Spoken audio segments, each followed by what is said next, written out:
Hi நண்பர்களே, இன்றைக்கி நம்ம சேனலில் பாஸ்தா ரெசிபி தான் பார்க்க போகிறோம். இது வந்து ரொம்ப ஸ்பைசிலாம் சேர்க்காமல் ரொம்ப சட்டிலாக செஞ்சுருக்கு. இதுக்கு கிட்ஸுக்கு வந்து ரொம்ப ரொம்ப சூப்பரான ஒரு ரெசிபி. வாங்க இது எப்படி பண்ணலான்னு பார்க்கலாம். ஒரு பாத்திரத்தில் நம்ம தண்ணி நல்லா கொதிக்க விட்டு அதில் நம்ம பாஸ்தாவை ஆட் பண்ணிக்கலாம். பாஸ்தா நல்லா வேகட்டும்.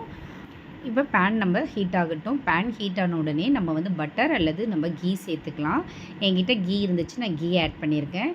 கீ மெல்ட் ஆன பிறகு நம்ம குட்டி குட்டியாக கட் பண்ணி வச்சுருந்த நம்ம பூண்டு சேர்த்துக்கலாம். பூண்டு நல்லா வதக்கி விட்டதுக்கப்புறம் நம்ம நறுக்கி வச்சுருந்த வெங்காயத்தை ஆட் பண்ணிக்கலாம். வெங்காயம் நமக்கு வதங்கின பிறகு நம்ம நறுக்கி வச்சுருந்த கேப்சிகம் சேர்த்துக்கலாம். கூடவே நம்ம நறுக்கி வச்சுருந்த கேரட்டையும் சேர்த்துக்கலாம். இப்போது கேரட்டையும் கேப்சிகமையும் நம்ம நல்லா இந்த எண்ணெயிலே வதக்கி விட்டுக்கலாம். இப்போ இந்த காய்க்கு தேவையான நான் உப்பு சேர்த்துக்கிறேன். உப்பையும் சேர்த்துட்டு நம்ம நல்லா இதை எண்ணெயிலேயே வதக்கி வேக வச்சுக்கலாம்.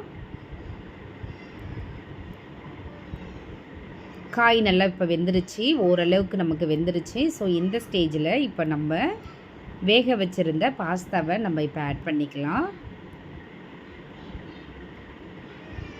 பாஸ்தாவை ஆட் பண்ணிவிட்டு அதை நம்ம நல்லா இந்த காய்கறியோடு நம்ம வந்து நல்லா மிக்ஸ் பண்ணி விட்டுக்கலாம்.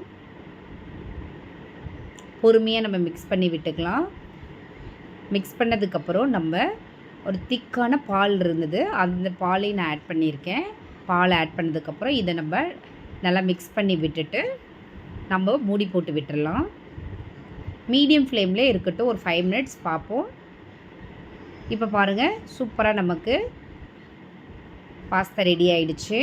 ஸோ இப்போ நல்லா மிக்ஸ் பண்ணி விட்டதுக்கப்புறம் நம்ம இப்போ சீஸ் ஆட் பண்ணிக்கலாம். சீஸ் நிறைய வேணும்னா நீங்கள் நிறைய சேர்த்துக்கோங்க. எங்கள் வீட்டில் சீஸ் வந்து கம்மியாக தான் சேர்த்துப்போம், அதில் நாங்கள் வந்து கம்மியாக சேர்த்துக்கிறோம். உங்களுக்கு நிறைய வேணும்னா நீங்கள் நிறைய சேர்த்துக்கோங்க. சீஸ் சேர்த்துட்டு அதை நல்லா மிக்ஸ் பண்ணி விட்டதுக்கப்புறம் நம்ம வந்து பெப்பர் ஆட் பண்ணிக்கிறேன்.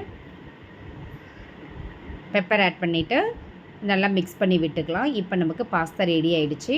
உங்களுக்கு வந்து மிக்ஸ்டு ஹர்ப்ஸ் இருந்தாலும் நீங்கள் வந்து யூஸ் பண்ணிக்கலாம்.